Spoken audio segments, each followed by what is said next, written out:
সিংহ ও গাধা অদ্ভুত বন্ধুত্ব। বনে থেকে দূরে একটি পথে ঘুরে আসতে বলা হয়েছিল। তাদের পথে বিভিন্ন প্রাণী এবং চকা ছিল। সিংহ এবং গাধা একসাথে বনের মধ্যে হাঁটতে থাকত। তাদের মধ্যে একে অপরের সঙ্গে খেলা এবং মিলনে অনেক সময় কাটিয়েছিল। একদিন তারা একটি জলের কিনারায় পৌঁছে।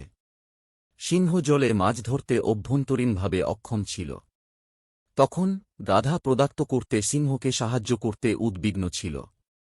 সিংহ প্রদাক্ত করার পরে তারা জল থেকে উঠে আসতে চলেছিল। তখন একটি হরিণ দেখতে পায়।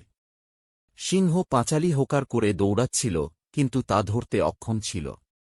গাধা উদ্বিগ্ন হয়ে পড়ে এবং তার সিংহ বন্ধুকে সাহায্য করতে চায়।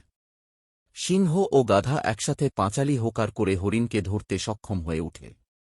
পরে সিংহ এবং গাধা বনে প্রতিষ্ঠিত হয়ে গেল এবং তাদের মধ্যে অদ্ভুত বন্ধুত্বের কাহিনী সৃষ্টি মোরাল: হয়েছিল। বন্ধুত্বের শক্তি প্রতিটি সমস্যার মুক্তির পথ। আমরা আপনার সঙ্গে সাহায্য এবং সমর্থন করতে পারি যখন প্রয়োজন।